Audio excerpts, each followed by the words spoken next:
YCP గవర్నమెంట్లో మీకు తెలియదేముంది, ఏ party వాళ్ళని ఇంకా మా బీజేపీకి అంత ఇబ్బంది రాలేదు, కానీ టీడీపీ వాళ్ళని ఇంకా ఏ లీడర్ని వస్తే వాళ్ళు రకరకాల ఇబ్బంది పడడం జరిగేది. మాకు పనులు అయ్యే కాదు, ఎందుకంటే మేము రూలింగ్ సెంట్రల్ ఉండగా స్టేట్లో లేము. మాకు అబ్స్ట్రక్షన్స్ లేవు, కానీ పని మాత్రం జరిగేది కాదు. ఎందుకంటే మాకు లోకల్ ఎమ్మెల్యే గారు వైసీపీ లీడరు, ఎక్కడి నుంచి వైసీపీయే.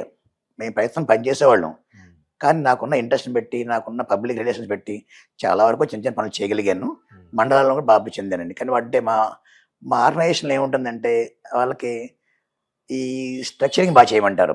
అంటే బూత్ స్థాయిలో బాగా ఉండాలి, బూత్ స్థాయి బాగుండాలి, దానికి శక్తి కేంద్రం అంటారు, ఇవన్నీ అంటారు.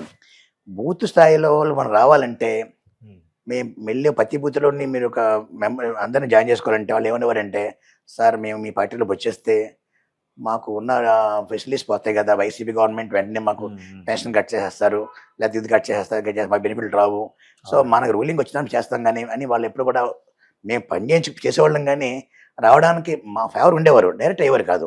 పేరు ఇచ్చేస్తే వాళ్ళకి ఇబ్బంది కదా, ఆ విధంగా మేము కొన్ని బూతుల్లో మేము వెళ్ళిపోవడం జరిగింది.